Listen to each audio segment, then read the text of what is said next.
flash d'information, Jean-Jacques Denis. Bonjour à toutes et à tous, vous faites toujours bien de vous informer sur Radio La Voix Sainte. En Côte d'Ivoire, la Fédération des Églises évangéliques de Divo a un nouveau bureau exécutif et le président de la fêtière des Églises évangéliques de la dite ville est le pasteur Logbokobe Kevin.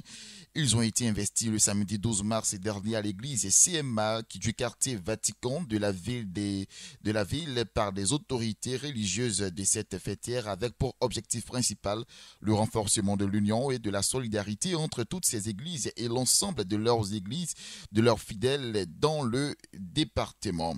Dans la même journée du samedi 12 mars 2022, le président ukrainien Volodymyr Zelensky a suggéré que Jérusalem soit le site des pourparlers de paix entre l'Ukraine et la Russie lors des conférences de presse spéciales à Kiev. Dans ses remarques, Zelensky, qui est juif, a souligné qu'Israël peut fournir des garanties de sécurité à l'Ukraine et espère que le premier ministre israélien Naftali Bennett aura une influence positive sur les négociations. Plusieurs pays du monde, dont la Côte d'Ivoire, ont célébré le 16 mars dernier la Journée mondiale des droits des consommateurs 2022 autour du thème « La finance numérique équitable ». Le ministre du Commerce et de l'Industrie, Souleymane Diarra a lu la déclaration du gouvernement à l'occasion de cette célébration qui milite cette année pour des services financiers accessibles à tous de façon sûre et durable dans un marché où la technologie occupe une place prépondérante.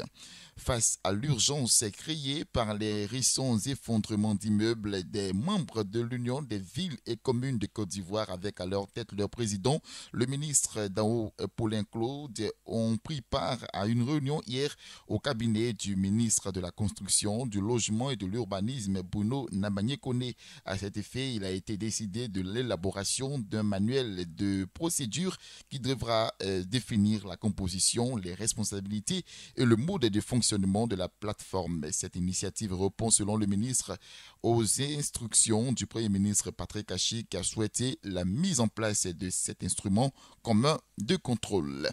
Hors de chez nous, à présent au Mali, plus de 107 civils ont été tués ces derniers mois dans des attaques menées par les terroristes selon le dernier rapport de Human Rights Watch le mardi dernier. Et parmi les civils tués depuis décembre 2021, les soldats maliens sont responsables d'au moins 71 des décès, a indiqué l'Organisation internationale de défense des droits.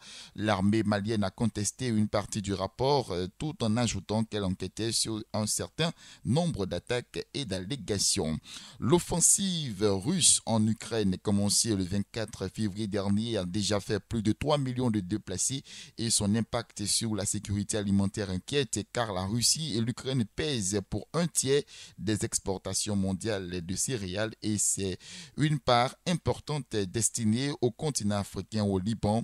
Face à des risques graves de crise alimentaire, les États du continent multiplient les mesures pour tenter de limiter l'inflation et les ruptures de stock. Et on termine en sport football en Côte d'Ivoire. L'Assemblée générale élective du président de la Fédération ivoirienne de football se tiendra finalement le 23 avril 2022 à Abidjan. C'est ce qui ressort de la séance de travail de ce mercredi 16 mars 2022 entre les acteurs du football ivoirien. Il s'agit des clubs et les groupements d'intérêt à travers leur doyen d'âge, ainsi que les membres actifs représentant les potentiels candidats à l'élection du président de la FIF et le comité de normalisation de la FIF, le CONOR-FIF. La rencontre a permis de trouver une solution pour lever le blocage lié à la question des parrainages.